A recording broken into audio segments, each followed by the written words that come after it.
نحمده ونصلي ونسلم على رسوله الكريم اما بعد اعوذ بالله من الشيطان الرجيم بسم الله الرحمن الرحيم وإن يريدوا أن يخدعوك فإن حسبك الله هو الذي أيدك بنصره وبالمؤمنين وألف بين قلوبهم لو أنفقت ما في الأرض جميعا ما ألفت بين قلوبهم ولكن الله ألف بينهم وقال تعالى واذكروا نعمة الله عليكم إذ كنتم أعداء فألف بين قلوبكم فأصبحتم بنعمته إخوانا صدق الله العظيم۔ درود پاک پڑھ لیجیے۔ اللہم صلی علی سیدنا و مولانا محمد وعلی آل سیدنا و مولانا محمد وبارک وسلم ثم صلی علیہ۔ قابل صد تکریم علماء کرام، میزبان محترم، میرے بزرگوں اور دوستوں، اس گرمی میں کافی دیر سے آپ حضرات تشریف فرما ہے۔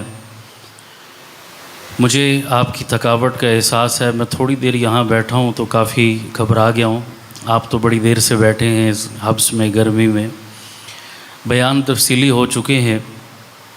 میں آج کی مجلس کی مناسبت سے چند اصولی باتیں آپ کی خدمت میں عرض کر کے اجازت چاہوں گا۔ ویسے روٹین میں آپ بیانات جو سنتے رہتے ہیں، آج کی مجلس کا موضوع سیدنا حضرت عثمان غنی رضی اللہ تعالی عنہ کی شخصیت اور ان کے فضائل و مناقب ہیں۔ یہ اکثر لوگ جانتے ہیں کہ حضرت عثمان امیر المومنین تھے، تیسرے خلیفہ تھے، پیغمبر کے دوہرے داماد تھے، ذو النورین تھے، ذو الہجرتین تھے، بڑا ان کا رتبہ اور مقام تھا، ان کی جود و سخا مثالی تھی، ان کی شرم و حیا لوگوں کے لیے قابل رشک اور قابل تقلید تھی۔ یہ سارے پہلو تقریباً سب لوگ جانتے ہیں، سنتے ہیں۔ یہ بھی تقریباً سب کو پتہ ہے کہ انہیں جس مظلومیت کے ساتھ، بے دردی کے ساتھ 18 ذی الحج کو مدینہ کی سرزمین پر شہید کیا گیا، وہ مظلوم مدینہ بھی ہیں۔ ان پر 40 دن پانی بھی بند رہا، انہیں پیاسا تڑپا کر اپنے گھر والوں کے سامنے شہید کیا گیا۔ یہ موٹی موٹی باتیں ایسی ہیں جو دہرائی جاتی ہیں، بتائی جاتی ہیں، سنائی جاتی ہیں۔ مجھے بار بار پھر انہی باتوں کا تکرار کرنے کی ضرورت نہیں ہے۔ میں اس سے ہٹ کر ایک پہلو جو اصولی ہے وہ آپ کے سامنے رکھنا چاہتا ہوں، تاکہ حضرت عثمان اور ان جیسی دیگر جتنی مظلوم شخصیات ہیں، ان اصولوں کی روشنی میں آپ سب کو پرکھ سکیں اور اپنا عقیدہ اور نظریہ درست کر سکیں۔ اس اصول کو ذہن میں رکھیں آپ، اور پہلی بات یہ سمجھیں، نبی پاک صلی اللہ علیہ وسلم کا شجرہ 5-6 پشتوں تک تو تقریباً ہر بندہ جانتا ہے اور اسے جاننا بھی چاہیے۔ محمد بن عبداللہ بن عبد المطلب بن ہاشم بن عبد مناف، یہ تقریباً 5-6 پشتوں تک شجرہ نسب سب کو پتہ ہے۔ عبد مناف حضور صلی اللہ علیہ وسلم کے دادا کے دادا تھے۔ عبد مناف وہ شخصیت تھے کہ جن پر آپ صلی اللہ علیہ وسلم کے اور حضرت عثمان رضی اللہ تعالی عنہ کا شجرہ جا کر ایک ہو جاتا ہے، عبد مناف پر۔ عبد مناف وہ شخصیت تھی کہ جس کا ایک بیٹا ہے جسے ہاشم کہتے ہیں۔ ہاشم سے جو آگے نسل چلی ہے وہ بنو ہاشم کہلاتی ہے، اور عبد مناف کا ایک پوتا ہے جسے عبد شمس کہتے ہیں۔ امیہ بن شمس کہتے ہیں۔ امیہ سے جو پوتا ہے عبد مناف کا، جو نسل چلی ہے، وہ کیا کہلاتی ہے؟ بنو امیہ کہلاتی ہے۔ یہ بنو امیہ اور بنو ہاشم آپس میں چچا زاد لگتے ہیں، چچیرے جس کو بولتے ہیں، آپس میں کزن لگتے ہیں۔ ایک سے ایک نسل چلی، بنو ہاشم کہلائی، دوسرے سے دوسری نسل چلی، وہ بنو امیہ کہلائی۔ دونوں کا اوپر بنیاد ایک ہے جسے عبد مناف کہتے ہیں۔ بات سمجھ آ گئی جی؟ یہ دونوں خاندان آگے عرب پر راج کرتے ہیں، اور ان کا بڑا نام اور بڑا سکہ اور بڑی شہرت تھی۔ دو الگ الگ حیثیتوں سے عرب دنیا میں ان دونوں خاندانوں کا تعارف تھا۔ اگر آپ دیکھیں کہ شرف اور بزرگی اور مقام اور مرتبہ اور حیثیت اگر کسی خاندان کو پورے عرب میں ملی تھی تو وہ ملی تھی بنو ہاشم کو۔ میرے نبی کا تعلق بھی اسی خاندان سے تھا، تو اس وجہ سے بھی اس خاندان کی عزت میں اضافہ ہوا۔ اور اگر سیادت اور قیادت اور سیاست اور لیڈرشپ میں دیکھیں کہ کوئی خاندان عرب میں سب سے آگے اور ٹاپ پر ہے تو وہ بنو امیہ تھے۔ گویا بزرگی میں بنو ہاشم آگے تھے اور سیاست میں کون آگے تھے؟ بنو امیہ آگے تھے۔ اب میں صرف رشتہ داریوں اور آپس کے تعلقات کا تذکرہ کروں تو بات میری لمبی ہو جائے گی کہ اوپر بنیاد دونوں کی عبد مناف ایک ہے اور نیچے بھی آپس میں ان دونوں خاندانوں کی بہت زیادہ قربت ہے، تعلق ہے، رشتہ داری ہے۔ میں بات یہ بتانا چاہتا ہوں آپ کو کہ آج کل فتنوں کا دور ہے۔ 14 صدی پہلے اللہ کے نبی اس کی نشاندہی کر کے گئے تھے کہ قرب قیامت میں ایک زمانہ آئے گا، فتنے اتنی شدت سے اٹھیں گے جیسے تسبیح کا دھاگا ٹوٹ جائے تو دانے پے در پے گرتے ہیں۔ انسان صبح مسلمان ہوگا تو شام کافر ہوگا، شام مسلمان ہوگا تو صبح کافر ہوگا۔ آج بدقسمتی سے ہم ایسے ہی زمانے میں جی رہے ہیں جس کی نشاندہی حضور نے فرمائی تھی۔ ہر گلی میں، ہر محلے میں ایک نئی آواز سننے کو ملتی ہے، ایک نیا نعرہ سننے کو ملتا ہے اور اعتراضات کی بھرمار ہے۔ چلے میرے آپ جیسے بندے پر آج کل کی کسی پارٹی اور شخصیت پر اعتراض ہو تب بھی کوئی مسئلہ نہیں ہے، لیکن اعتراض ان ہستیوں پر اور ان ذاتوں پر کیا جاتا ہے جن پر پوری امت مسلمہ کا اتفاق چلا رہا ہے، جو ہماری جڑ ہیں، ہمارے عقیدے اور ایمان کی اساس اور بنیاد ہیں۔ ان جڑوں پر حملہ کر کے ان شخصیات کو کیا بنایا جا رہا ہے؟ متنازع بنایا جا رہا ہے۔ ایک عام مسلمان کنفیوز اور پریشان ہے۔ انہی جملہ اعتراضات میں سے اور وساوس میں سے ایک وسوسہ اور اعتراض عام نوجوانوں کے اور پڑھے لکھے لوگوں کے ذہنوں میں بالخصوص سوشل میڈیا کے ذریعے سے یہ ڈالا جاتا ہے کہ جو نبی کا خاندان تھا اور دوسرا خاندان بنو امیہ تھا، ان دونوں خاندانوں کی آپس میں رقابت تھی، دشمنی تھی، عداوت تھی، بیر تھا، ناراضگی تھی اور علیحدگی تھی، جدائی تھی۔ ان کی آپس میں نہیں لگتی تھی۔ نبی کی ذات اور نبی کے اہل بیت الگ تھے اور بنو امیہ کیا تھے؟ الگ تھے۔ انہوں نے ہر موقع پر نبی کی دشمنی کی ہے اور کسی موقع پر نبی کو نقصان پہنچانے کا کوئی موقع ہاتھ سے جانے نہیں دیا۔ پھر لوگوں کو بتاتے ہیں کہ دیکھو جب تک نبی اپنی زندگی میں تھے، نبی کی زندگی میں نبی کا سب سے بڑا مخالف کون تھا؟ ابو سفیان تھا۔ اسلام لانے سے پہلے کہا جاتا ہے جی ابو سفیان سب سے بڑا مخالف تھا۔ نبی ہیں بنو ہاشم کے گھرانے کے فرد اور ابو سفیان کس گھرانے کا ہے؟ بنو امیہ کا۔ تو دیکھو نبی جب تک تھے تو نبی کے مد مقابل کون آئے؟ بنو امیہ آئے ابو سفیان کی شکل میں۔ نبی دنیا سے چلے گئے تو نبی کے بعد جب نبی کا خاندان سامنے آیا، نبی کا گھرانہ حسن و حسین کی شکل میں سامنے آیا، تو اس وقت جناب مد مقابل کون آ گیا؟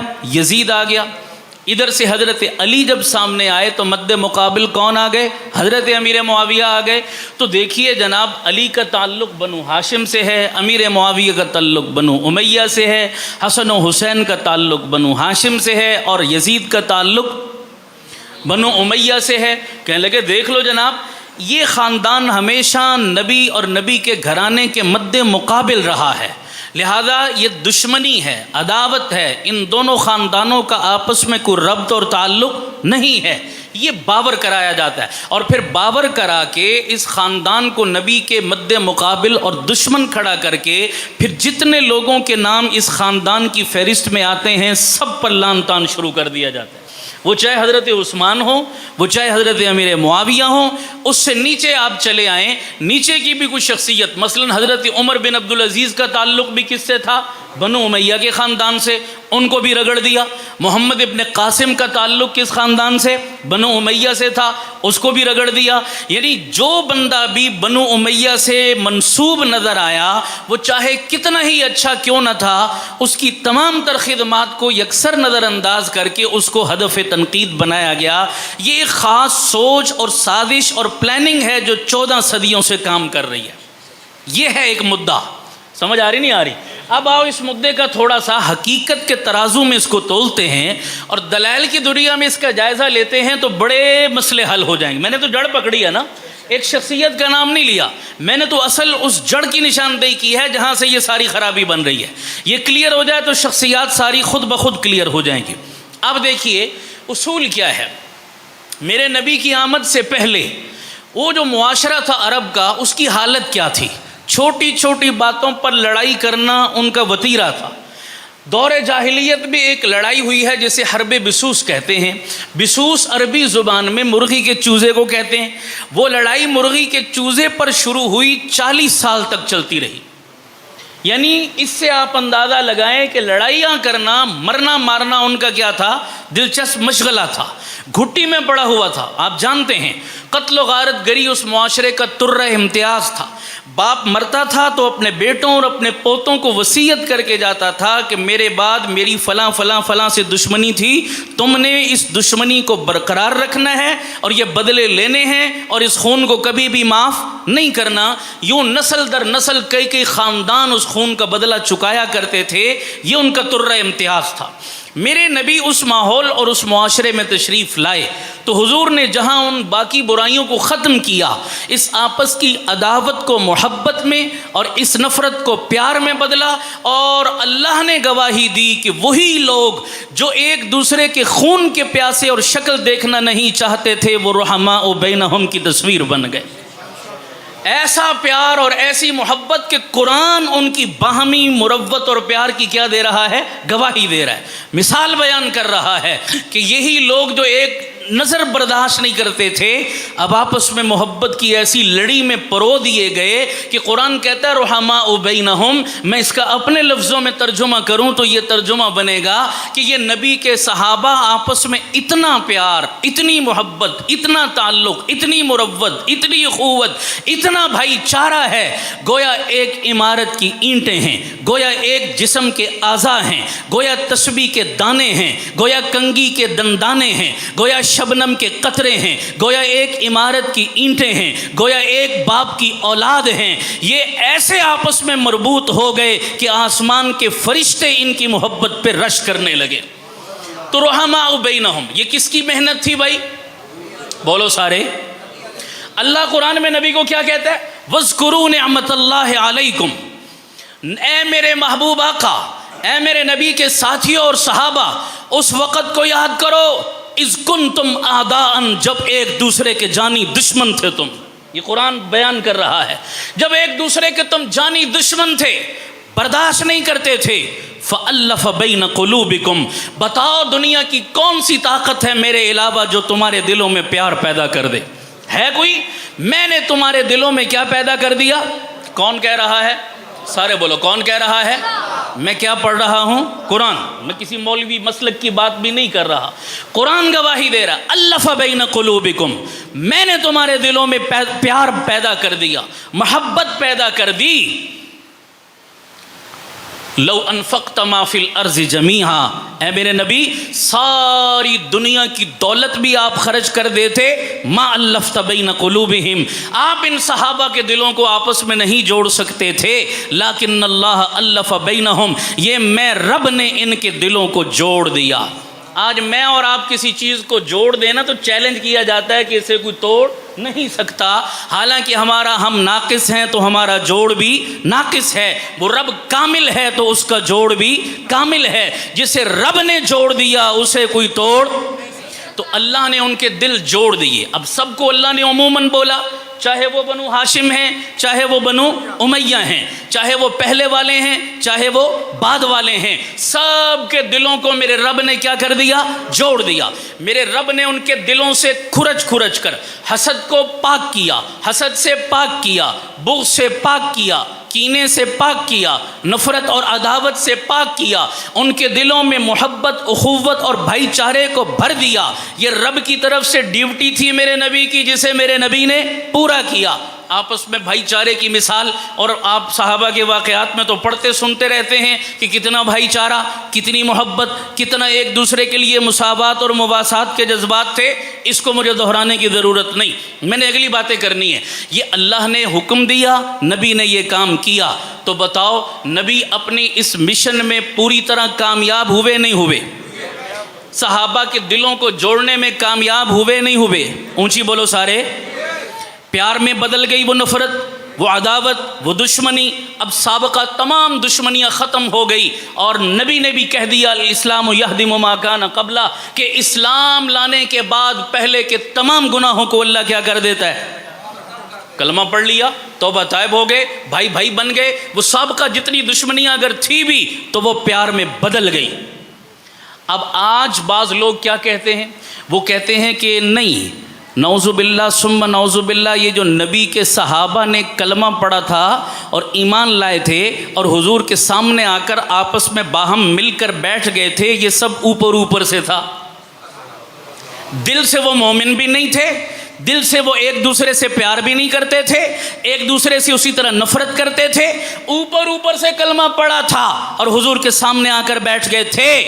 اب اگر یہ بات مان لی جائے کہ 23 سال میرے نبی نے محنت کی، ان کے دلوں کو صاف ستھرا اور مانجھا لگا کر صاف کیا اور آپس میں محبت کی لڑی میں پرو دیا، اور 23 سال کے بعد جب نبی دنیا سے چلے گئے تو پتہ چلا یہ تو سارا کام اوپر اوپر سے تھا، اندر سے تو سب کچھ کھوکھلا پن اور ڈرامے بازی تھی۔ اگر مان لیا جائے تو پھر بتاؤ یہ زد میرے نبی کی 23 سالہ محنت پر پڑے گی نہیں پڑے گی؟ کہ میرے نبی 23 سالہ محنت میں کامیاب گئے یا ناکام گئے؟ نعوذ باللہ۔ پھر تو ماننا پڑے گا ناکام گئے، کہ حضور نے محنت کی اور رنگ نہیں چڑھا، اور صحابہ آپس میں دلوں کو نہیں ملایا انہوں نے، اور اوپر اوپر سے کلمہ پڑھا تھا۔ میں کہتا ہوں نہیں، جب رب کہتا ہے میرے نبی اپنی محنت میں کامیاب ہیں، تو کامیاب تبھی ہیں کہ جو رنگ چڑھایا تھا وہ دل سے چڑھا تھا، اوپر اوپر سے ہرگز نہیں تھا۔ یہ بات بالکل غلط ہے کہ اوپر سے کلمہ پڑھا اور اندر سے ایسے ویسے تھے۔ اللہ خود قرآن میں کہہ رہا ہے، میں اور آپ اپنے دکان میں، دفتر میں، فیکٹری میں، کسی جگہ کسی بندے کو اپنا منشی رکھیں، اپنا سیکٹری رکھیں، اپنا نائب رکھیں، اسے کاؤنٹر پہ بٹھائیں کہ تو نے کیش کا حساب کرنا ہے روز کا، ایک چند ہزار روپے کی کیش کے لیے جسے اپنا نائب رکھتے ہیں، چیک کرتے ہیں نہیں کرتے؟ جو ایرا غیرہ آئے اسے کاؤنٹر پر تو نہیں بٹھاتے۔ بندہ نیک ہو، شریف ہو، اچھا ہو، دیندار ہو، امانت دار ہو، خیانت نہ کرے، اس کا بیک گراؤنڈ، اس کا گھرانہ، اس کے باپ دادا، پورا انٹرویو کرتے ہیں، جناب کیش کا معاملہ ہے، کہیں دھوکہ فراڈ نہ کر جائے۔ لیکن پھر بھی ہمیں دھوکہ ہو جاتا ہے نا کبھی۔ وہ کیسے ہوتا ہے جی؟ میں نے دیکھا ایک بندے نے سر پہ ٹوپی پہنی ہے، چہرے پہ سنت رسول رکھی ہے، ہاتھ میں تسبیح پکڑی ہے، 5 ٹائم کا نمازی ہے۔ میں نے کہا یار بندہ نیک ہے، اس کو تو کاؤنٹر پہ بٹھا دو، بندہ اچھا ہے جناب، 5 ٹائم کا نمازی ہے۔ میں نے اس کو کاؤنٹر پہ بٹھا دیا، اپنا کام اس کے حوالے کر دیا، 6 مہینے گزرے، وہ چونا لگا کر نکل گیا۔ میں کہتا ہوں او ہو، میں تو اس کا ظاہر دیکھ کر دھوکہ کھا گیا تھا، میں نے تو اس کی داڑھی دیکھی تھی، میں نے تو تسبیح، مجھے کیا پتا تھا اندر سے اتنا بے ایمان، اندر سے اتنا 2 نمبر۔ اس کا مطلب ہے میں اور آپ ظاہر جانتے ہیں اندر کے حالات، لیکن وہ رب ہے یعلم خائنۃ الاعین وما تخفی الصدور، جو دلوں کے راز اور بھید اور نیتوں کے اوپر بھی پہرے بٹھا کے بیٹھا ہے، کسی کی نیت اور ارادہ بھی اس سے مخفی نہیں۔ وہ رب کہتا ہے امتحن اللہ قلوبہم للتقوی، اے میرے محمد میں نے جو آپ کے ساتھی اور نوکر اور خادم اور ورکر بنا کر آپ کے قدموں میں بھیجے، یہ ایسے نہیں بھیجے، میں نے صرف ظاہر نہیں ان کے دلوں کا بھی امتحان لیا ہے۔ کس نے امتحان لیا؟ اور رب کہتا ہے میں رزلٹ بھی جاری کر رہا ہوں، اولئک هم المفلحون فائزون متقون اولئک هم المؤمنون حقا۔ رب کہتا ہے میں نے دلوں کو چیک کیا ہے، اور دل کے اندر بھی یہ امتحان سے پاس ہیں، 100% نمبروں سے پاس ہیں۔ یہ کھوٹے نہیں ہیں، یہ کھرے ہیں، یہ 2 نمبر نہیں ہیں، یہ 1 نمبر ہیں۔ یہ گواہی صحابہ کے بارے میں کون دے رہا ہے؟ سارے بولو۔ اب قرآن کہہ رہا ہے کہ یہ دل کے کھرے، یہ دل کے سچے، یہ دل کے صاف، یہ دل کے سچے، یہ کامیاب، یہ کامران، یہ متقی، یہ فائز، یہ اچھے لوگ ہیں۔ اور قرآن کہتا ہے کہ میں نے ان کے دلوں میں محبت ڈالی اور آپ کے قدموں میں بھیج دیا۔ اب بتاؤ قرآن کی مانے یا تاریخ کی مانے؟ تاریخ کہتی ہے بنو امیہ اور بنو ہاشم میں اختلاف تھا، قرآن کہتا ہے ان دونوں کا آپس میں کیا تھا؟ پیار تھا۔ بتاؤ قرآن کی مانے یا اس کی مانے؟ سارے بولو۔ تاریخ غلط ہے اور ہو سکتی ہے، یاد رکھیں صحابہ تاریخی شخصیات نہیں، صحابہ قرآنی شخصیات ہیں۔ صحابہ کو دیکھنا ہے تو قرآن و سنت کے آئینے میں دیکھو۔ تاریخ غلط ہے اور ہو سکتی ہے، اللہ اور اس کے رسول کی زبان کبھی بھی غلط۔ لوگ تاریخ پڑھ کر گمراہ ہوتے رہتے ہیں، جی فلاں نے یہ لکھ دیا، فلاں نے یہ لکھ دیا۔ تاریخ کی وہ تمام باتیں جو کسی صحابی کے کردار اور عمل سے ٹکرائیں وہ ردی کی ٹوکری میں پھینکنے کے قابل ہیں، مانے جانے کے قابل۔ اس لیے تاریخ حجت نہیں ہے ہمارے لیے، تاریخ میں تو بہت کچرا شامل ہے، گڑبڑ شامل ہے۔ اب وقت ہوتا تو میں کچھ نام لے کر مثالیں بھی پیش کرتا، میں صرف اشارہ کر رہا ہوں، آپ کے لیے اتنا کافی ہے۔ اصل قرآنی شخصیات ہیں صحابہ، تو قرآن کہتا ہے آپس میں کیا تھا؟ سارے بولو۔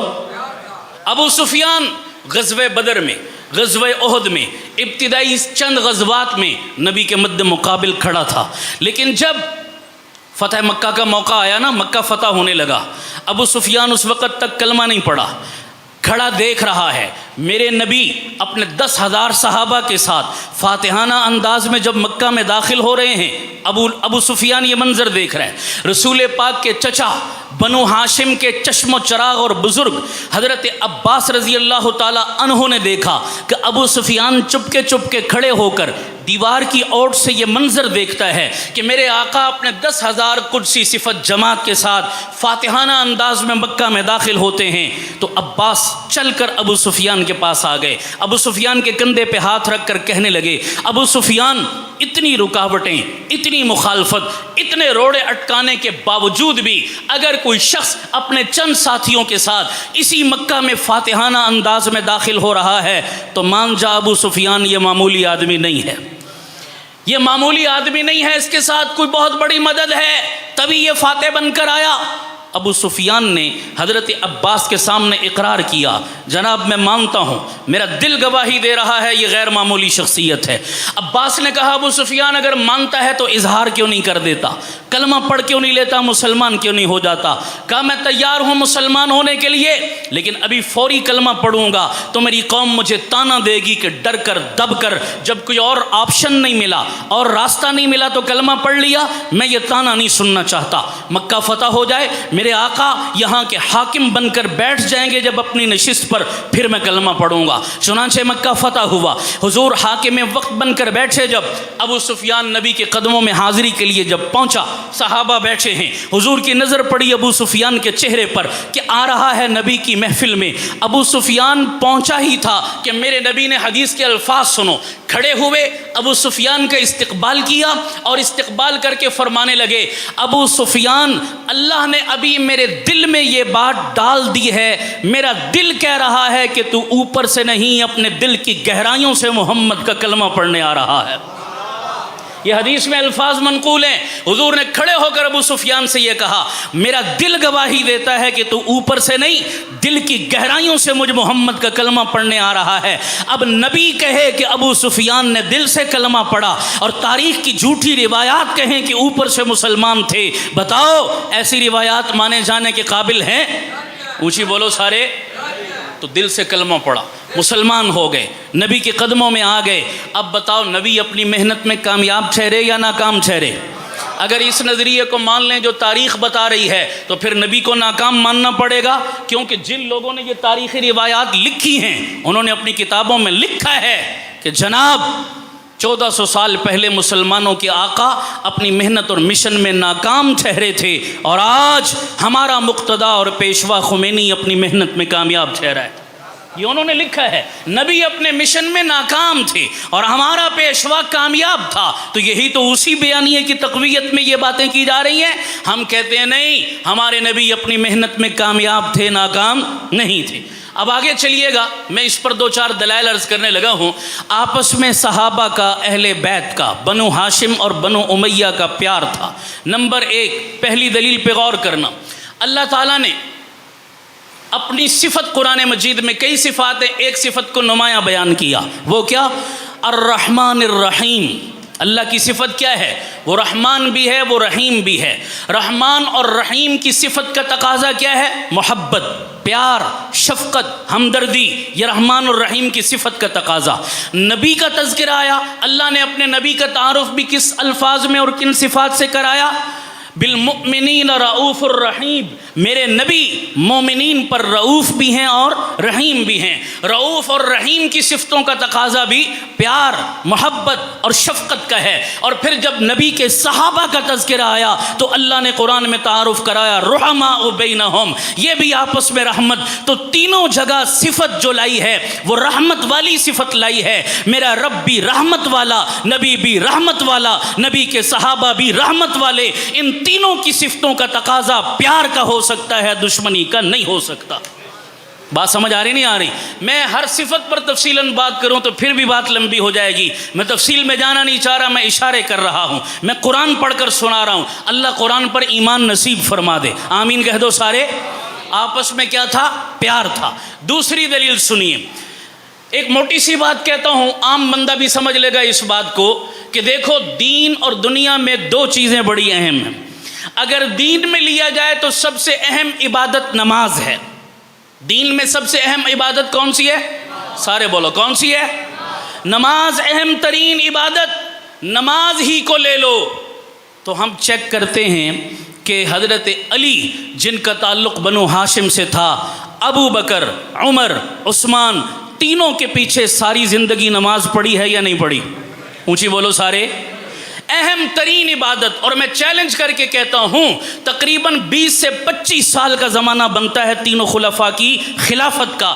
ان تینوں سالوں میں ایک دن مجھے بتا دو علی نے اپنی نماز الگ پڑھی ہو، یا اپنی کوئی الگ مسجد بنائی ہو، یا گھر جا کر اپنی نماز دوبارہ پڑھتے ہوں، لوٹاتے ہوں۔ ابو بکر کا دور خلافت تھا، ابو بکر مصلی پہ امام تھے، علی ہاتھ باندھ کر پیچھے کھڑے تھے۔ عمر کا دور خلافت تھا، عمر امام تھے، علی مقتدی، عثمان امام، علی مقتدی۔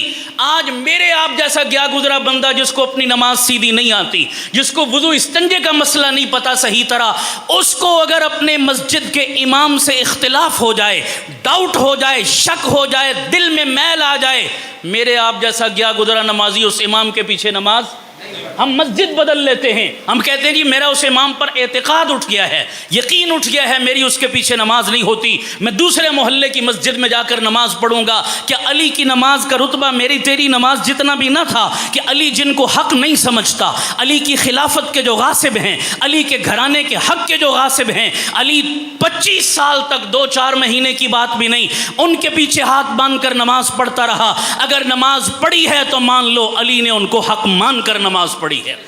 صحیح کہہ رہا ہوں غلط کہہ رہا ہوں؟ اور اگر نہیں پڑھی تو چیلنج کر کے کہتا ہوں مجھے کوئی بندہ ان 25 سالوں میں بتا دے کہ علی نے اپنا الگ مصلی قائم کیا ہو۔ یہ نماز پڑھنا دشمنی کی علامت تھی یا محبت کی؟ اونچی بولو سارے۔ محبت کی علامت۔ دنیاوی اعتبار سے اہم ترین چیز کیا ہے؟ رشتوں کا لینا دینا۔ دین کے اعتبار سے بتایا نماز تھی، دنیاوی اعتبار سے اہم ترین چیز سارے بولو رشتوں کا۔ بیٹی کو رشتہ دے رہے ہیں، بیٹی کا رشتہ لے رہے ہیں، یہ اہم ترین معاملہ ہے دنیاوی معاملات میں۔ آؤ ان معاملات میں دیکھو بنو امیہ نے بنو ہاشم سے کتنا قرب کا تعلق قائم کر رکھا تھا۔ سمجھ آ رہی نہیں آ رہی؟ سب سے پہلے دیکھو میرے اور آپ کے آقا امام الانبیاء جناب محمد الرسول اللہ صلی اللہ علیہ وسلم نے اپنی 2 بیٹیاں حضرت ام کلثوم اور حضرت رقیہ جن کا تعلق بنو ہاشم کے خاندان سے تھا، حضرت عثمان کے نکاح میں دی، اور حضرت عثمان کا تعلق بنو امیہ سے ہے۔ اور صرف 2 پہ اکتفا نہیں کیا، ایک روایت میں فرمایا 40 اور ایک میں فرمایا 100 بیٹیاں بھی اللہ مجھے دیتا، میں ایک کے بعد دوسری عثمان کے نکاح میں دیتا چلا جاتا۔ بتاؤ بنو ہاشم کا بنو امیہ کو بیٹیاں دینا یہ پیار کی علامت ہے یا دشمنی کی علامت ہے؟ اونچی بولو سارے اور اونچی آواز سے بولو۔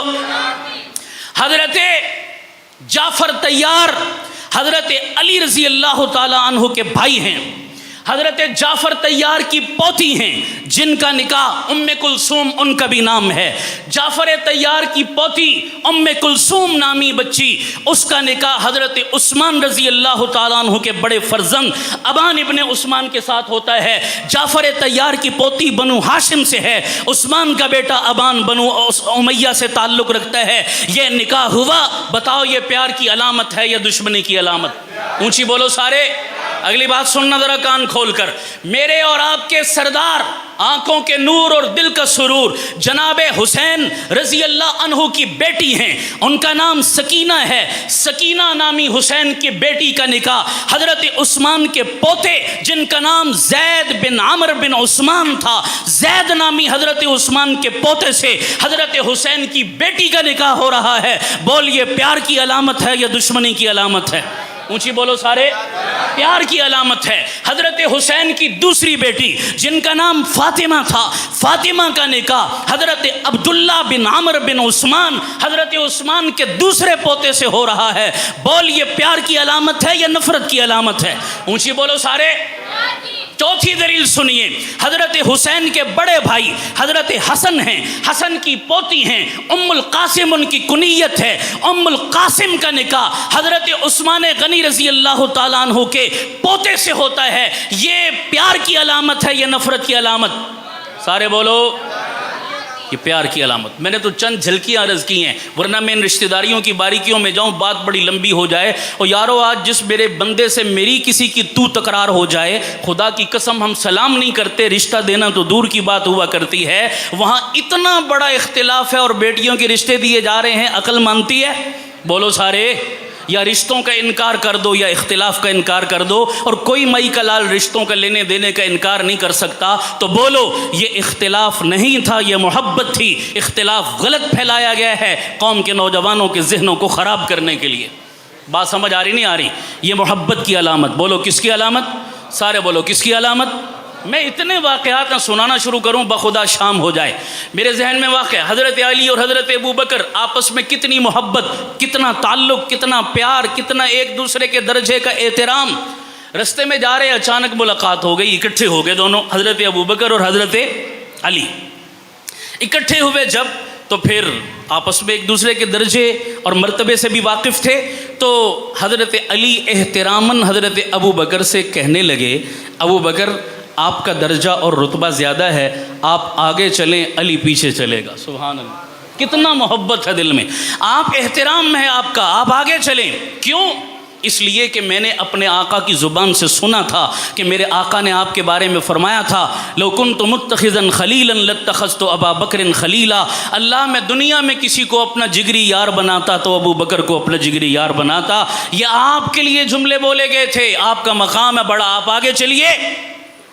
حضرت ابوبکر نے کہا ٹھیک ہے علی، آپ کی بات اپنی جگہ، لیکن میں نے بھی اپنے نبی سے آپ کے بارے میں سنا تھا، یا علی انت اخی فی الدنیا والآخرہ، اے علی اس دنیا میں بھی اور اگلے جہان میں بھی تو میرا بھائی ہے، تو میرا بھائی ہے۔ جس کو محمد اپنا بھائی کہہ دے، ابو بکر اس سے آگے کیسے نکلے؟ علی آپ آگے چلیں۔ پھر حضرت علی کہنے لگے کہ ابو بکر، میں نے نبی سے آپ کے بارے میں سنا کہ میرے آقا آپ کے بارے میں فرما رہے تھے، ما صب اللہ فی صدری الا وقد سببتہ فی صدر ابا بکر، اے اللہ جتنا علم تو نے میرے سینے میں ڈالا تھا میں نے وہ سارا علم ابو بکر کے سینے میں منتقل کر دیا۔ اتنا بڑا روئے زمین کا عالم، نبی کے سینے کا محافظ، نبی کے علوم کا محافظ، اس سے آگے علی کیسے جا سکتا ہے؟ ابو بکر کہنے لگے علی اگر یہ سنا ہے تو میں نے بھی اپنے نبی سے سنا تھا کہ انا مدینۃ العلم وعلی بابھا، میں علم کا شہر ہوں، علی دروازہ ہے۔ اتنا بڑا علم کے شہر کا دروازہ موجود ہو میرے سامنے اور میں آگے بڑھ جاؤں، یہ میرے لیے ممکن نہیں۔ پھر حضرت ابو بکر کہنے لگے اے علی، آپ نبی کے داماد ہیں، میرے مصطفیٰ نے اپنی بیٹی آپ کو دی ہے، آپ آگے بڑھیں۔ علی کہنے لگے ابو بکر میں داماد ہوں تو آپ سسر ہیں، سسر کا درجہ باپ کا ہوتا ہے، داماد کا درجہ بیٹے کا ہوتا ہے، بیٹا پیچھے رہتا ہے، باپ آگے بڑھتا ہے۔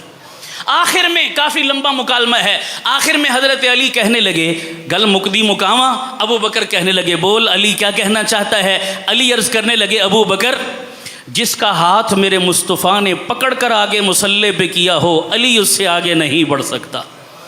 آپ کا ہاتھ میرے مصطفیٰ نے آگے پکڑ کے آگے کیا، آپ کو مقتدا اور پیشوا بنایا، علی اس سے آگے کیسے جا سکتا ہے؟ لہذا آپ ہی آگے بڑھیں، میں نہیں بڑھ سکتا۔ بولو یہ محبت ہے یا دشمنی ہے؟ سارے بولو۔ ایک دوسرے کے احترام کے جذبات، اتنی مثالیں ہیں کہ میں بیان نہیں کر سکتا۔ ایک مرتبہ حضرت علی اور حضرت ابو بکر تینوں جگری یار تھے، اکٹھے جا رہے ہیں، ادھر حضرت ابو بکر ہیں، ادھر حضرت عمر ہیں، درمیان میں حضرت علی تھے۔ ابو بکر کا قد بھی لمبا تھا، حضرت عمر کا قد بھی لمبا تھا، حضرت علی کا قد چھوٹا تھا، ان دونوں کی بنسبت چھوٹا تھا۔ علی درمیان میں، دائیں بائیں ابو بکر عمر۔ تو حضرت عمر نے مذاقاً کہا، مذاق میں، جیسے جگری یار جا رہے ہوتے ہیں نا تو آپس میں دل لگی کرتے ہیں، گپ شپ کرتے ہیں ایک دوسرے سے، یہ میں محبت کی دلیل دے رہا ہوں۔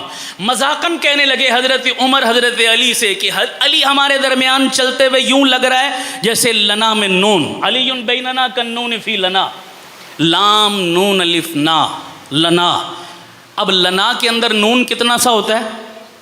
وہ ایک طرف لام ہے، ایک طرف الف ہے، بیچ میں نون کا ٹنڈا، چھوٹا سا ہے نا بھائی۔ تو علی کہنے لگے، اب عمر کہنے لگے علی ہمارے درمیان چلتے ہوئے یوں لگ رہا ہے جیسے لنا میں نون۔ مذاقاً کہا، دل لگی میں کہا۔ حضرت علی بھی بڑے حاضر جواب تھے، حضرت علی نے فوراً کہا لولا کنت بینکما لکنتما لا، لنا میں سے نون نکال دو تو پیچھے کیا رہتا ہے؟ لا۔ لا کا معنی کچھ نہیں، علی تمہارے درمیان سے نکل جائے تو تم کچھ نہیں ہو۔ سبحان اللہ، خدا کی قسم ایسے پیار محبت کے باتیں بتاؤ، یہ دشمنی پر مبنی ہیں یا پیار پر مبنی ہیں؟ سارے بولو۔ کتنے بڑے دشمن ہیں ہمارے وہ تاریخ دان جنہوں نے تاریخ کا حلیہ بگاڑا اور آج کے سنی مسلمان کا ذہن کنفیوز کر کے اس کے عقیدے میں درار ڈالنے کی کوشش کی، اور انہوں نے ان مقدس ہستیوں سے بدگمان اور بدظن کرنے کی کوشش کی، اور ہمیشہ یہی دکھایا کہ یہ تو ایک دوسرے کے مد مقابل رہے۔ بابا وہ ماضی میں مد مقابل رہے ہیں، کلمہ پڑھنے کے بعد وہ بھائی بھائی بنے ہیں، وہ نبوت کے جانثار بنے ہیں، وہ نبوت کے طرفدار اور پہرے دار اور وفادار بنے ہیں۔ اب ان کے ایمان پہ جو شک کرے گا در حقیقت وہ محمد کی 23 سالہ محنت پہ شک کرے گا، وہ قرآن کی گواہی پہ شک کرے گا۔ کو بات سمجھ آ رہی ہے نہیں آ رہی ہے آپ کو؟ تو یہ کانسیپٹ کلیئر ہونا چاہیے کہ بنو ہاشم اور بنو امیہ کا آپس میں کیا تھا؟ سارے بولو کیا تھا، اور اونچی بولو کیا تھا۔ اب ایک بندے نے ایک دفعہ مجھ سے سوال کیا، مجھے کہنے لگا مولانا آپ نے اتنی آیتیں پڑھی، اتنی دلیلیں دے کے بتایا کہ پیار تھا پیار تھا پیار تھا، تو یہ جنگ جمل کیوں ہوئی ہے؟ جنگ صفین کیوں ہوئی ہے؟ نہروان کیوں ہوئی ہے؟ علی تلوار لے کر امیر معاویہ کے مقابلے میں کیوں میدان میں نکلے ہیں؟ آپس میں ایک دوسرے کی گردنیں کیوں ماری گئی ہیں؟ یہ پیار ہے؟ ادھر سے کہتے ہو پیار ہے، بھائی چارہ ہے، محبت ہے، ادھر سے تلواریں ایک دوسرے کے مقابلے میں نکلی ہوئی ہیں، یہ بات سمجھ میں نہیں آتی۔ پھر سوال ہے نا تگڑا، پیار تو یہ نہیں کہتا پھر کہ تلوار چلاؤ، تلواریں تو چلی ہیں، یہ بھی ہم مانتے ہیں، اس کا بھی انکار نہیں کر سکتے۔ جنگ جمل ہوئی ہے، جنگ صفین ہوئی ہے، ہزاروں صحابہ آپس میں لڑے اور شہید ہوئے، یہ کیا ہے پھر؟ میں نے کہا یہ میرے رب کا تکوینی حکم ہے۔ بولو کیا ہے تکوینی؟ صحابہ نے ذاتی مفاد کے لیے یہ لڑائی، آپس میں لڑائی ہوئی ہے ذاتی مفاد کے لیے۔ بولو جملہ سمجھنا ذرا میرے غور سے، ذاتی غرض نہیں، ذاتی لالچ نہیں، ذاتی مفاد نہیں، ذاتی بغض نہیں، ذاتی اناد نہیں، ذاتی دشمنی نہیں، بلکہ شریعت کے حکم کی تکمیل کے لیے اللہ نے آپس میں ان کو لڑوایا، اللہ نے لڑوایا۔ اب آپ کہیں گے یہ میں نے کیا کہہ دیا؟ میں مثال دیتا ہوں۔ کوئی مسلمان یہ سوچ سکتا ہے کہ میرا نبی نماز میں لاپرواہی کرے گا؟ بولو یار، سارے بولو، اس کا تصور ہے آپ کے ذہن میں؟ نبی نماز چھوڑ دے، نبی نماز میں کوتاہی کر دے؟ بولو یار، ایسا ہو سکتا ہے؟ غزوہ ہے، نبی لڑائی کر رہے ہیں، ایک دو نہیں کئی نمازیں چھوٹ گئی ہے نا؟ بولو بھائی، کئی نمازیں کیا ہو گئی؟ چھوٹ گئی۔ اب کوئی بندہ اس کو کہہ سکتا ہے کہ نبی کی نماز قضا، بعد میں قضا کر کے پڑھی حضور نے، سمجھ آ رہی نہیں آ رہی؟ قضا کر کے پڑھی کئی نمازیں، نبی سے نماز نہیں پڑھی گئی۔ اب کوئی بندہ اس کو کس پر محمول کرے گا؟ یہ کہہ سکتے ہیں کہ نبی نے نعوذ باللہ جان بوجھ کر چھوڑی تھی، لاپرواہی کی تھی، سستی کی تھی، غفلت کی تھی، یہ تو نہیں کہہ سکتے۔ پھر اللہ نے چھڑوائی تھی، اللہ نے کیا کی تھی؟ کیوں چھڑوائی تھی؟ تاکہ لوگوں کو قضا نمازیں پڑھنے کا طریقہ نبی کی زندگی سے پتہ چل سکے۔ پوائنٹ سمجھ آ رہا نہیں آ رہا؟ شریعت کے ایک حکم کی تکمیل کے لیے اگر نبی سے ساری زندگی نماز قضا ہی نہ ہوتی، آج امتی کو قضا نماز کا نمونہ کہاں سے ملتا؟ ہم کہتے ہیں میرے نبی کی زندگی کامل نمونہ ہے، تو کامل نمونہ صرف ادا نمازوں میں تو نہیں، قضا نمازوں میں بھی تو نمونہ ہونا چاہیے تھا، اللہ نے قضا کروائی، ایسا ہے یا نہیں ہے؟ بولو۔ اچھا نبی نماز پڑھ رہے ہیں، غلطی لگ گئی رکعتوں میں، کیا لگ گئی؟ رکعتوں میں غلطی لگ گئی، تو رکعتوں میں غلطی لگ جائے تو کیا کیا جاتا ہے بھائی؟ سجدہ صاحب ہوتا ہے نا مسئلہ۔ حضور نے کیا کیا؟ سجدہ صاحب کیا۔ اب میرے آپ جیسے بندے کو غلطی لگے تو سمجھ میں آتی ہے جی، ہم کھڑے یہاں ہوتے ہیں اور سوچ ہماری، ہمیں تو ہوش ہی نہیں ہوتا نا نماز میں بھی، پتہ ہی نہیں ہے ایک پڑھی ہے دو پڑھی ہے، ہمارا تو دھیان اللہ کی طرف، اللہ چھوڑ کر سب یاد آتا ہے نماز میں ہمیں۔ ہمارے جیسے بندے کو غلطی لگے اور سجدہ صاحب کرے سمجھ میں آتا ہے۔ نبی سے بڑھ کر تو کسی کی نماز خشوع خضوع والی، حضوری والی، نبی تو ہر لمحہ اللہ کی ذات کی طرف دھیان ہے، متوجہ ہے، اس کا دھیان تو کہیں دائیں بائیں نہیں جا رہا۔ پھر نبی کو نماز میں غلطی لگنے کا کیا مطلب؟ غلطی لگی نہیں، غلطی لگوائی گئی ہے۔ کس نے لگوائی؟ اللہ نے لگوائی، تاکہ نبی سے غلطی ہو، نبی سجدہ سہو کرے، قیامت تک کے مسلمانوں کو نماز میں غلطی پر سجدہ سہو کرنے کا مسئلہ پتہ چل سکے۔ ایسے کام ہوئے نہیں ہوئے؟ اچھا، اب آپس میں اچھے حالات میں کیسے رہنا ہے یہ بھی نبی نے بتایا، اچھے حالات میں، امن کے حالات میں، اور جناب جو ہے وہ سکون کے حالات میں کیسے زندگی گزارنی ہے۔ نبی کی زندگی ہمارے سامنے ہے یا نہیں ہے؟ بولو سارے۔ جنگ میں جب آپس میں مسلمان سے لڑ پڑے، اچھا نبی نے کافروں سے جنگ کی ہے، کافروں سے لڑائی کی، اب کافروں سے لڑائی کیسے کرنی ہے یہ بھی نبی کی زندگی میں، کیونکہ نبی نے تو کی ہے لڑائیاں، یہ بھی طریقہ موجود ہے، اسوہ موجود ہے۔ لیکن اگر مسلمان کے خلاف آ جائے، مسلمان کے مد مقابل آ جائے کہ ادھر بھی کلمہ پڑھنے والا ادھر بھی کلمہ پڑھنے والا، اب تمہارا طرز عمل کیا ہونا چاہیے مسلمانوں؟ یہ بھی نمونہ ملنا چاہیے تھا نہیں ملنا چاہیے تھا؟ بولو سارے۔ اب یہ نمونہ براہ راست نبی کی زندگی سے تو مل نہیں سکتا تھا، کیوں؟ اس لیے کہ نبی کے مقابلے میں کون مسلمان ہے جو تلوار لے کر آئے؟ نہیں سمجھ آ رہی بات؟ ممکن تھا؟ بولو سارے۔ ممکن نہ تھا کہ نبی کے مقابلے میں کوئی صحابی نعوذ باللہ تلوار لے کر مقابلے کے لیے نکل آئے؟ نبی کی زندگی میں یہ کام ممکن نہ تھا، اور نبی کے شایان شان بھی نہ تھا، اللہ نے نبی سے نہ ہونے دیا، لیکن نمونہ تو دینا تھا امت کو۔ تو جو کام نبی کے شایان شان تھا، سجدہ سہو والا یا نماز کی قضا والا، وہ نبی سے کروایا، اور جو کام امت کے لیے نمونے میں ضروری تھا مگر نبی کے شایان شان نہ تھا، وہ نبی کے صحابہ سے کروا کے نمونہ دے دیا۔ اب ادھر حضرت علی ہیں، ادھر حضرت امیر معاویہ ہیں، آپس میں مسلمان ہیں، یہ بھی کلمہ پڑھنے والے وہ بھی کلمہ پڑھنے والے۔ اٹھائیے النہج البلاغہ، حضرت علی کے خطبات کی کتاب ہے، خود مولا علی ممبر پہ چڑھ کے خطبہ دے رہے ہیں اور اپنی زبان صداقت سے کیا اعلان کر رہے ہیں کہ امیر معاویہ اور علی کا اختلاف نظریے کا اختلاف نہیں تھا، عقیدے کا اختلاف نہیں تھا، اور جناب اصول کا اختلاف نہیں تھا، وہ ایک اجتہادی اختلاف تھا، ایک رائے کا اختلاف تھا، ورنہ علی خود کہہ رہے ہیں، النہج البلاغہ میں یہ خطبہ موجود ہے، وَالظَّاهِرُ أَنَّ رَبَّنَا وَاحِدٌ وَنَبِيَّنَا وَاحِدٌ وَدَعْوَتَنَا فِي الْإِسْلَامِ وَاحِدَةٌ لَا نَسْتَزِيدُهُمْ فِي الْإِيمَانِ بِاللَّهِ وَلَا هُمْ يَسْتَزِيدُونَنَا۔ لوگو سن لو، میرا اور امیر معاویہ کا عقیدہ ایک ہے۔ یہ علی کہہ رہے ہیں ممبر پہ چڑھ کے، میرا اور امیر معاویہ کا عقیدہ ایک، میرا اور امیر معاویہ کا مسلک و مشرب ایک ہے، نظریہ اور فکر ایک ہے۔ میں امیر معاویہ سے عقیدے کی درستگی کے لیے کچھ زیادہ کی ڈیمانڈ نہ وہ مجھ سے کرتے ہیں نہ میں ان سے کرتا ہوں۔ پتہ چلا یہ اختلاف ایک رائے کا اختلاف تھا، اجتہاد کا اختلاف تھا، فروعی اختلاف تھا، اصول کا اختلاف۔ بولو سارے۔ لیکن اللہ نے دونوں کو مد مقابل لایا تاکہ قیامت تک کے مسلمانوں کو نمونہ مل جائے کہ جب دو مسلمانوں کے گروہوں میں آپس میں اختلاف ہو جائے تو اس وقت طرز عمل کیا ہونا چاہیے، طریقہ کار کیا ہونا چاہیے، تب ایمان کامل ہوتا ہے نہیں ہوتا۔ ہم کافروں کو کہتے ہیں نا جی اسلام ایک مکمل ضابطہ حیات ہے، یہ کہتے ہیں نہیں کہتے؟ کوئی کافر ہم پر سوال کر دے جی اگر مکمل ضابطہ حیات ہے تو اپنے قرآن سے یا نبی کی زندگی سے ہمیں ثابت کر دو کہ جب دو مسلمانوں کے گروہ دونوں کلمہ گو ہوں اور آپس میں مد مقابل آ جائیں تو کیا طرز عمل اختیار کرنا چاہیے؟ تو بتائیے، آپ نبی کی زندگی سے ڈائریکٹ دکھا سکتے ہیں؟ سارے بولو نہیں دکھا سکتے. تو کافر تو اعتراض کرے گا کیسا مکمل ضابطہ حیات ہے جناب, یہ اتنا اہم معاملہ تو تمہارے مذہب میں کوئی رہنمائی نہیں ہے جناب. اس میں مکمل ضابطہ حیات بنا ہے کہ نبی نے یہ کام صحابہ کی زندگی میں کروا دیے, اللہ کے حکم سے ہوئے, تاکہ آپس کے مشاجرات اور لڑائیوں میں بھی مسلمانوں کو سبق اور درس ملے کہ تمہارا طرز عمل کیا ہونا چاہیے.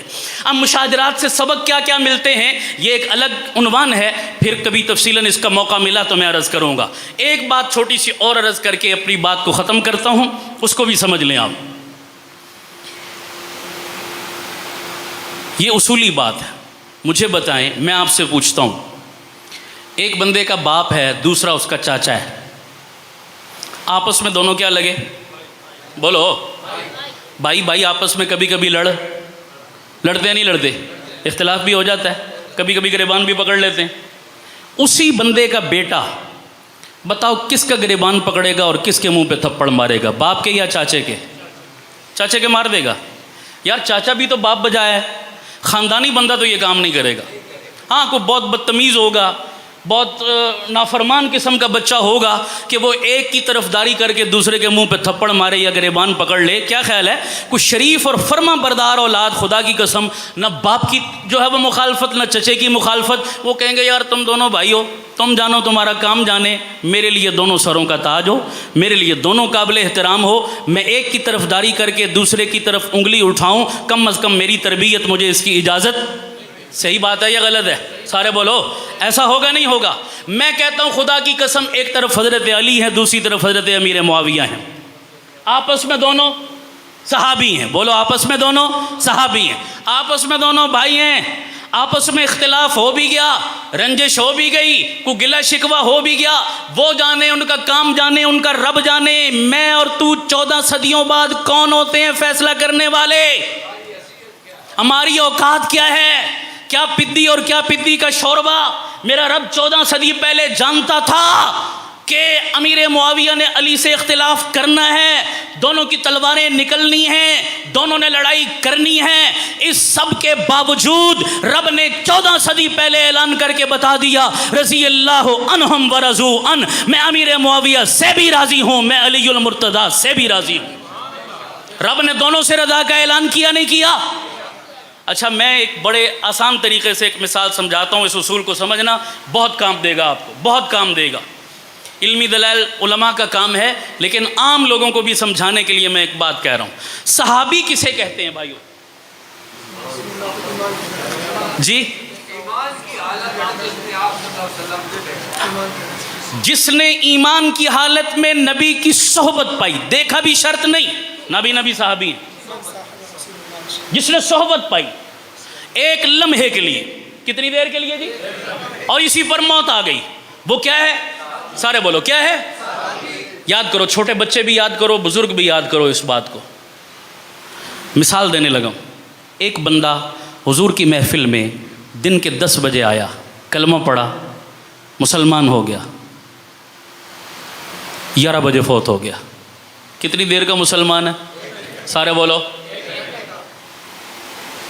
میں آپ سے پوچھتا ہوں, مجھے بتاؤ یہ مر کر سیدھا کہاں گیا؟ جن کا ایمان ہے اونچا بولو. جنت میں کیا پکی بات ہے. اس کو ٹائٹل کیا ملا؟ سارے بولو, اور اونچی بولو. اچھا 10 سے 11 بجے 1 گھنٹے میں اس نے کوئی نماز پڑھی؟ نماز کا ٹائم ہی کوئی نہیں اس ٹائم. حج کیا, زکوٰۃ دی, جہاد کیا, روزہ رکھا, تسبیح پڑھی, عمل ایک بھی نہیں کیا, اور بن صحابی گیا اور چلا جنت گیا. عجیب بات.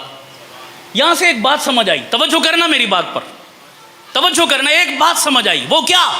ہم نے صحابی کو صحابی عمل کی بنیاد پہ مانا ہی نہیں. میں بہت خدا کی قسم لاکھ روپے کی بات کر رہا ہوں. ہم نے صحابی کو صحابی عمل کی بنیاد پہ, اگر عمل کی بنیاد پہ صحابی مانتے تو ہم اس بندے کو صحابی کہتے. اس نے کوئی عمل کیا ہے؟ نہ نماز, نہ روزہ, نہ حج, زکوٰۃ, تسبیح, کوئی کام نہیں کیا. ہم نے کہا صحابی ہے, اس کا مطلب ہم نے عمل کی بنیاد پر صحابی. تو کس بنیاد پر مانا؟ حضور کی صحبت کی بنیاد. کس کی بنیاد پر؟ ایمان کی حالت میں نبی کے قدموں میں ایک لمحے کے لیے آیا, وہ صحابی بنا, وہ جنتی بنا. توجہ، میں ایک جملہ کہنے لگا ہوں. ہم نے عمل کی بنیاد پر صحابی، اونچی بولو سنیو، تو ہم سنیوں کا عقیدہ ہے جب ہم نے صحابہ کو عمل کی بنیاد پر صحابی مانا نہیں تو پھر کسی صحابی کے عمل پر بحث کرنے اور تنقید کرنے کی بھی اجازت نہیں. بات ختم. اگر صحابی کو نماز پڑھنے کی بنیاد پر صحابی مانتے تو پھر آج صحابی کی نماز ڈسکس کرتے. اگر صحابی کو اس کے جہاد، اس کی حکومت، اس کی سیاست، اس کی خلافت کی بنیاد پر صحابی مانتے تو آج اس کی سیاست پر کیا کرتے؟ بولو، بات کرتے. اس کی خلافت پر کیا کرتے؟ بحث کرتے، تنقید کرتے. لیکن ایسا کوئی ہے سلسلہ؟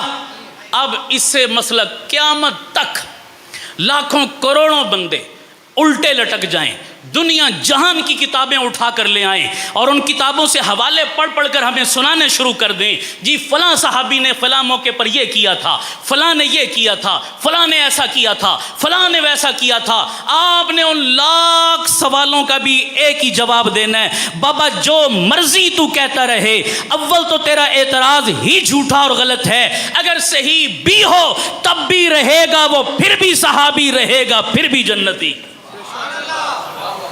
بات صحیح ہے یا نہیں ہے؟ رہے گا وہ پھر بھی.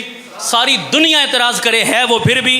ساری دنیا الٹی لٹک کے بھونکنا شروع کر دے ہے وہ پھر بھی جنتی ہے. نہ صحابیت کا ٹائٹل کو چھین سکتا ہے، نہ جنتی ہونے کا کوئی ٹائٹل چھین سکتا ہے. اس لیے کہ عمل کی بنیاد پہ ہم نے صحابی مانا ہی نہیں. مسئلہ سمجھو تم. ہم کون ہوتے ہیں صحابہ کے عملوں پہ بحث کرنے والے؟ کیا پدی اور کیا پدی کا شوربہ؟ اپنی نماز تک نہیں آتی، اپنا پہلا کلمہ سیدھا نہیں آتا، اور آج ہم فیصلے کرنے بیٹھ گئے کہ جنگ جمل میں کون حق پر تھا، کون باطل پر، صفین میں کون تھا، کون نہیں تھا. ہمارے سروں کے تاج ہیں. اس میں اگر کوئی بحث کی ضرورت ہے بھی تو یہ علمی کام ہے، یہ علماء کا کام ہے. میرا اور آپ کا کام. سارے بولو.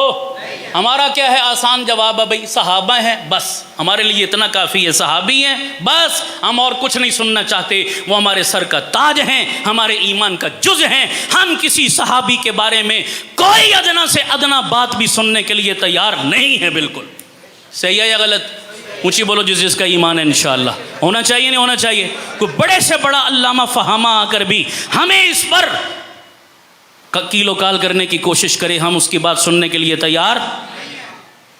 سمجھ گئے بات؟ بس وہ آخری ایک بات کہنے لگا تھا بیچ میں، یہ ویسے ضمناً آ گئی بات. وہ بات یہ تھی، مجھے دوستوں نے کہا جی اس پر بھی چند باتیں عرض کر دیں. آج 18 ذی الحج ہے، اور کیا یہ تاریخ کیا نسبت یاد دلا رہی ہے بھائی؟ کس کی شہادت؟ حضرت عثمان غنی رضی اللہ عنہ کو بڑے مظلومانہ طریقے سے بے دردی کے ساتھ مدینہ کی سرزمین پر 40 دن تک پانی بند کر کے، بھوکا پیاسا رکھ کے، تڑپا کے شہید کیا گیا. آپ شہادت علماء سے سنتے رہتے ہیں. یہ آج کی تاریخ تھی 18 ذی الحج. زندہ قومیں اپنے محسنوں کے تذکرے کیا کرتی ہیں، انہیں خراج تحسین پیش کیا کرتی ہیں. ہم بھی اپنے محسن حضرت عثمان غنی کو خراج تحسین پیش کرنے کی غرض سے یہاں جمع ہیں. میں ایک بات کہنے لگا ہوں. مسلمانوں کے ہاں صرف 2 عیدوں کا تصور ہے، ایک عید الفطر اور دوسری عید تیسری کوئی عید. سارے بولو. تیسری کوئی عید اسلام میں نہیں ہے. 14 صدیوں میں اس کا کوئی وجود نہیں ہے. قرآن و سنت سے کوئی تیسری عید ثابت اگر کرتا ہے تو اس کی اپنی ایجاد ہے، اس کا دین اسلام سے کوئی تعلق نہیں.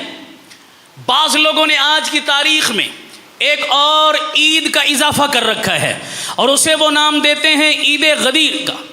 کون سی عید؟ عید غدیر. عید غدیر کیا ہے ان لوگوں کی نظر میں؟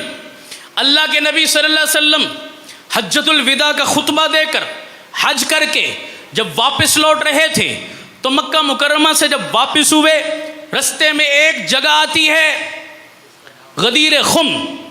خم جگہ کا نام ہے، غدیر کنویں کو کہتے ہیں. اس جگہ پہ ایک کنواں تھا، اسی نسبت سے اس کا نام کیا پڑ گیا؟ غدیر خم پڑ گیا. اللہ کے نبی جب اپنے صحابہ کے ساتھ غدیر خم کے مقام پر پہنچے تو صحابہ آپس میں چونکہ دوستی تھی، بے تکلفی بھی تھی، گپ شپ بھی ہوتی تھی، تو کسی بات پر اختلاف بھی ہو جایا کرتا تھا. یہ ہر جگہ ہوتا ہے، اس میں کوئی عیب والی بات. اکٹھے آ رہے تھے، کسی بات میں آپس میں صحابہ کا اختلاف حضرت علی سے ہوا، علی بھی ساتھ تھے، اختلاف ہو گیا. بحث مباحثہ ذرا طول پکڑ گیا. جب خم کے مقام پر اللہ کے نبی پہنچے اور حضور کو پتہ چلا کہ علی کے ساتھ اس کے بعد ساتھیوں کا کیا ہو گیا؟ اختلاف ہو گیا ہے، تو نبی پاک صلی اللہ علیہ وسلم نے اس موقع پر علی کا ہاتھ اپنے ہاتھ میں لے کر فرمایا تھا، صحابہ کے ذہنوں کو صاف کرنے کے لیے اور اس غلط فہمی کو دور کرنے کے لیے اللہ کے نبی صلی اللہ علیہ وسلم نے فرمایا کہ من کنت مولاہ فعلی مولا، لوگو جس کا میں مولا اس کا علی مولا. یہ جملے وہاں ارشاد فرمائے. اب ان جملوں کا مطلب کیا ہے اس کو تھوڑا سا سمجھ لے تو مسئلہ سمجھ میں آ جاتا ہے. مولا کے ہمارے علماء نے، علماء اہل سنت نے عربی زبان کی جتنی بڑی کتابیں ہیں لغت کی کتابیں اٹھائیں، لغت میں مولا کے کئی معنی لکھے گئے ہیں. بعض نے 21 لکھے، بعض نے 25 لکھے، بعض نے 27 معنی لکھے مولا کے. مولا کا معنی ہمدرد کبھی، مولا کا معنی خیرخواہ کبھی، مولا کا معنی چچا زاد بھائی کبھی، مولا کا معنی دوست کبھی، مولا کا معنی ہم مشن ساتھی کبھی. یہ تمام معنی مولا کے لکھے ہیں، لیکن کسی نے بھی مولا کا معنی خلیفہ کا نہیں لکھا. سمجھ آ رہی ہے میری بات؟ خلیفہ کا معنی کسی نے نہیں لکھا. اب مولا کا معنی کیا بنے گا؟ حضور نے علی کا ہاتھ میں لے کر فرمایا لوگوں جس کا میں بھائی اس کا علی بھائی، جس کا میں دوست اس کا علی دوست، جس کا میں خیر خواہ اس کا علی خیر خواہ. یہ معنی سمجھ میں آتا ہے یا نہیں آتا؟ اونچی بولو سارے.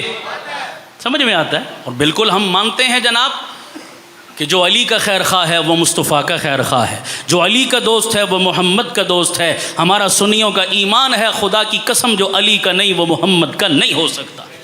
صحیح ہے یا غلط ہے؟ جس دل میں علی کی محبت نہیں وہ نبی کی محبت میں بھی کبھی سرشار نہیں ہو سکتا. ہمارا ایمان ہے.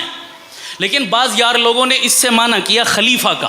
وہ کہنا یہ چاہتے ہیں کہ جناب حضور کی اس سے مراد علی کی خلافت کا اعلان کرنا تھا. حضرت علی نے، حضور نے علی کا ہاتھ غدیر خم کے موقع پر ہاتھ میں لے کر فرمایا تھا من کنت مولا ہو فعلی مولا، لوگوں جس کا میں مولا اس کا علی مولا. کیا مطلب؟ جس کا میں خلیفہ اس کا علی خلیفہ، جس کا میں وسیع اس کا علی وسیع. تو اس کا مطلب ہے علی کی خلافت کا اعلان کر رہے ہیں کہ میرے بعد خلیفہ کون ہے. یہ یار لوگوں نے منع کر دیا. میں نے کہا میں اس کی تفصیل میں نہیں جاتا، صرف 2 جواب عرض کرتا ہوں. پہلا جواب، یہ واقعہ غدیر خم کا پیش آیا 18 ذی الحج کو. کون سی تاریخ؟ سارے بولو کون سی تاریخ؟ اور حضور حج کر کے واپس آ رہے ہیں، آخری خطبہ حجۃ الوداع کا وہاں دے کر آ رہے ہیں، اور آخری خطبے میں حضور آیت ارشاد فرما رہے ہیں الیوم اکملت لکم دینکم واتممت علیکم نعمتی. آج کے دن اللہ کہہ رہا ہے میں نے دین کو کیا کر دیا؟ سارے بولو کیا کر دیا؟ وہ دین مکمل کب ہو رہا ہے؟ 9 ذی الحج. وہ خطبہ کہاں پڑھا جا رہا ہے؟ وہاں پر 9 ذی الحج کو دین مکمل ہو رہا ہے. اللہ قرآن نازل کر کے کہہ رہا ہے میں نے دین کو کیا کر دیا؟ مکمل. اور حضور علی کی خلافت کا اعلان بقول تمہارے 18 ذی الحج کو کہاں آ کر کر رہے ہیں؟ غدیر خم کے موقع پر. اب میں آپ سے سوال کرتا ہوں، اگر علی کی خلافت کوئی دینی مسئلہ تھا، اہم مسئلہ تھا، اور بقول تمہارے خلافت تو اللہ کی طرف سے ملتی ہے، سمجھ آ رہی نہیں آ رہی؟ مفروض من اللہ ہوتا ہے خلیفہ، بقول تمہارے اللہ خلیفہ بناتا ہے. جب یہ اللہ کا حکم تھا، شریعت کا حکم تھا، دین کا حکم تھا، اہم حکم تھا، تو اس اہم حکم کو 9 سے پہلے آنا چاہیے تھا یا 9 کے بعد؟ سارے بولو. کیونکہ دین تو کس تاریخ کو مکمل ہو رہا ہے؟ 9. اللہ مہر لگا رہا ہے آیت نازل کر کے کہ آج میں نے دین کو کیا کر دیا؟ مکمل کر دیا. اگر بقول تمہارے یہ دینی مسئلہ تھا علی کی خلافت کا اعلان، تو اسے 9 سے پہلے ہونا چاہیے تھا، 9 کے بعد. اور دوسری موٹی سی بات ہے، یہ جو غدیر خم تھا پانی کا کنواں، تالاب، چھوٹا سا کنواں بھی نہیں تالاب، اور تالاب کو بقول ڈاکٹر علامہ خالد محمود صاحب فرمایا کرتے تھے پنجابی میں سمجھانے کے لیے، جس کو ہم اپنی بولی میں چھپڑ کہتے ہیں. وہ پانی کا چھوٹا سا جو تالاب ہوتا ہے اسے کیا کہتے ہیں؟ چھپڑ کہتے ہیں. حضور اس چھپڑ کے مقام پر کھڑے ہو کر علی کا ہاتھ میں لے کر اعلان کر رہے ہیں. او بھائی علی کی خلافت اگر اتنا اہم معاملہ تھا کہ حضور نے علی کو اپنے بعد خلیفہ نامزد کر کے اعلان کرنا تھا، تو وہاں اعلان کرتے جہاں 1.5 لاکھ کا مجمع تھا، جہاں ساری دنیا اکٹھی تھی، جہاں مشرق و مغرب سے لوگ آئے ہوئے تھے.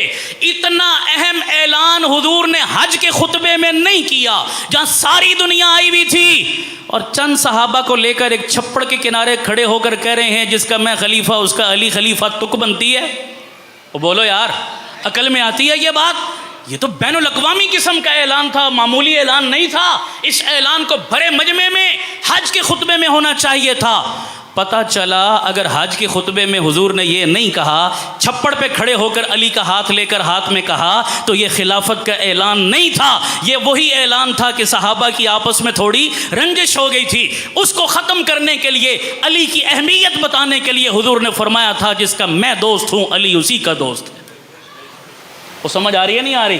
اس کو تم خلافت پر معمول کرو اور کہو جناب کہ ابو بکر، عمر اور عثمان کی خلافت کی نفی کر کے تم کہو جی علی کو مولا کہا تھا اور علی کی خلافت کا اعلان اور اقرار کیا تھا. یہ بات سمجھ سے بالا تر ہے. اور اگر اس مولا کا معنی تم نے خلافت کا کیا تو پھر مجھے بتاؤ، حضور فرما رہے ہیں جس کا میں مولا اس کا علی مولا، مولا کا معنی خلیفہ ہے، تو خلیفہ کا مطلب کیا ہوا؟ جس کا میں خلیفہ اس کا علی خلیفہ. تو پھر بتاؤ میرے نبی کس کے خلیفہ تھے؟ میرے نبی کس کے وصی تھے؟ سمجھ آ رہی نہیں آ رہی؟ پھر سوال بنتا ہے ہمارا تم پر، اگر نبی کسی کے خلیفہ نہیں، نبی کسی کے وصی نہیں، تو پتہ چلا یہاں مولا کا معنی خلیفہ کا نہیں، مولا کا معنی کس کا ہے؟ دوست کا ہے، بھائی کا ہے، ہمدرد کا ہے. وہ معنی ہم کرتے ہیں کہ بالکل اللہ ہمارا مولا ہے، جبرائیل بھی ہمارا مولا ہے، علی بھی ہمارے مولا ہیں، حضور بھی ہمارے مولا ہیں. سمجھ آ رہی نہیں آ رہی؟ ہر ایک کی نسبت اور حیثیت اپنی اپنی جگہ درست ہے. بہرحال عید غدیر کی کوئی حیثیت اسلام میں در حقیقت آج کے دن میں کہا جاتا ہے جی امام جعفر صادق کی طرف کبھی نسبت کرتے ہیں، کبھی یہ حضرت علی کے اس معاملے کی طرف نسبت کرتے ہیں خلافت والے، اور جی اس خوشی اور نسبت میں ہم عید مناتے ہیں. اس کی کوئی حیثیت نہیں ہے. مسلمانوں کے لیے تو زیب بھی نہیں دیتا کہ اس تاریخ میں حضرت عثمان نبی کے دوہرے داماد اتنی مظلومیت سے شہید ہوں اور ہم عید مناتے پھریں. ویسے بھی ہمارا ایمان اجازت نہیں دیتا. ہم نہ عید منانے کے قائل ہیں کسی کی شہادت اور وفات پر، اور نہ ماتم کرنے کے قائل ہیں. بات سمجھ آ رہی نہیں آ رہی؟ افراط اور تفرید دونوں سے اللہ تعالیٰ نے ہمیں بچا کر رکھا ہے. اللہ تعالیٰ ہمیں سمجھ نصیب فرمائے، اپنے عقائد پر کاربند رہنے اور اپنے اکابر سے وابستگی نصیب فرمائے. وآخر دعوانا ان الحمد للہ رب العالمین.